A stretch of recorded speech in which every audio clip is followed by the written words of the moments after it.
నగర వాసులకి నిరంతరాయంగా త్రాగునీరు అందిస్తామని కేంద్ర గ్రామీణాభివృద్ధి కమ్యూనికేషన్ శాఖల సహాయ మంత్రి డాక్టర్ పెమ్మసాని చంద్రశేఖర్ స్పష్టం చేశారు. ఇందులో భాగంగా అమృత్ 2.0 కింద 360 కోట్ల రూపాయలతో సమగ్ర మంచినీటి ప్రాజెక్టు చేపడుతున్నామని ప్రకటించారు. గ్రేటర్ గుంటూరు పరిధిలో శాశ్వతంగా త్రాగునీరు అందించేలాగా ప్రణాళిక రూపొందించామని చెప్పారు. కృష్ణానది నుంచి నేరుగా గోరంట్ల రిజర్వాయుకి నీరు వచ్చేలా పైప్ లైన్ నిర్మాణం చేపట్టామని అన్నారు. భవిష్యత్తులో పెరగనున్న జనాభాను దృష్టిలో పెట్టుకుని త్రాగునీటి కష్టాలు రాకుండా అన్ని జాగ్రత్తలు తీసుకుంటున్నామని వివరించారు. గుంటూరు నగరపాలక సంస్థ కార్యాలయంలో త్రాగునీటి సమస్యపై శనివారం కేంద్ర మంత్రి మీడియాతో మాట్లాడారు. అలాగనే శంకర్ విలాస్ ఫ్లైఓవర్ బ్రిడ్జి పునర్నిర్మాణంలో భాగంగా స్థలాలు కోల్పోయిన వారికి చెక్కులు పంపిణీ చేశారు. సమావేశంలో గుంటూరు నగర మేయర్ కోవెలముడి రవీంద్ర, ఎమ్మెల్యేలు మహమ్మద్ నజీర్, బోర్ల రామాంజనేయులు, నగర కమిషనర్ పోలీస్ శ్రీనివాసులు పాల్గొన్నారు. గుంటూరు చుట్టుపక్కల ప్రాంతం మొత్తం తీసుకుంటే దీన్ని 3 ప్రాంతాలుగా డివైడ్ చేశారు. ఒకటి గుంటూరు కోర్ ఏరియా, అదేవిధంగా గుంటూరు వీకర్ సెక్షన్స్ కొన్ని సపరేట్గా ఉన్నటువంటి ఏరియాలు, బుడంపాడు, బొంతపాడు, ఏటుకూరు, ఈ మూడిటికి ఒకటి. తర్వాత మూడోది మర్జ్డ్ విలేజెస్, మొత్తం వచ్చేసి ఒక 10 విలేజెస్. ఇవి తీసుకుంటే ఎంటైర్ గుంటూరు చుట్టుపక్కల ప్రాంతంలో వాటర్ కావాల్సినటువంటి ఏరియాలు ఇవి 3. ఈ మూడిటికి సంబంధించి కోర్ ఏరియాస్కి వచ్చేటప్పటికి అమృత్ 2 పథకం కింద 331 కోట్ల రూపాయలు ఈరోజు నారా చంద్రబాబు నాయుడు గారు కూటమి ప్రభుత్వం శాంక్షన్ చేసింది. నంబర్ 1.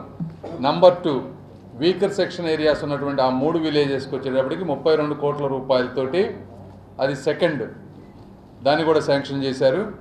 తర్వాత థర్డ్ మర్జ్డ్ విలేజెస్కి వచ్చేటప్పటికి UIDF కింద 208 కోట్లు, అది ఫైనల్ స్టేజెస్లో ఉంది.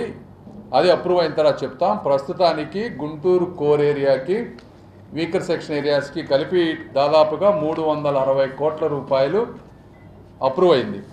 వీటి ఉద్దేశం ఏంటంటే, ఇప్పుడు ఆల్రెడీ మనకి ఈ రోజున పాపులేషన్ తీసుకుంటే 2026 కల్లా 10,65,000 మంది గుంటూరు చుట్టుపక్కల ఉంటారు. 2041కి వచ్చేటప్పటికి 14,80,000, 2056కి వచ్చేటప్పటికి 20 లక్షల మంది గుంటూరు చుట్టుపక్కల ప్రాంతంలో ఉంటారనేది estimation.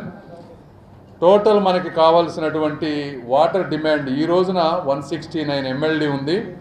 Present water supply 135 MLD మాత్రమే ఉంది. సో అడిషనల్ కెపాసిటీ వీటన్నిటి దృష్ట్యా 138 MLD అడిషనల్ కావాలి.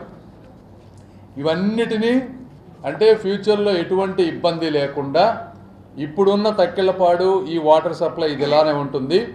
ఇది కాకుండా కృష్ణానది నుంచి ఇప్పుడు తీసుకున్నటువంటి అమృత్ 2 పథకం ఏదైతే ఉందో, ఇది కృష్ణానది నుంచి స్ట్రైట్గా తీసుకొని ఇక్కడికి గోరంట్ల ఏరియాకి వస్తుంది. ఇందులో కృష్ణానది దగ్గర ఒక పంపింగ్ మెకానిజం ఉంటుంది, గోరంట్ల దగ్గర రిజర్వాయర్లో క్లీన్ చేసి అక్కడి నుంచి పంపింగ్ మెకానిజం ఉంటుంది. ఇదంతా స్ట్రైట్ లైన్ తీసుకుంటా ఉన్నారు. ఇందులో railway lines, national highways, canal క్రాసింగ్స్ని అన్నిటినీ బైపాస్ చేస్తూ ఈ లైన్, ఇది న్యూ వాటర్ లైన్.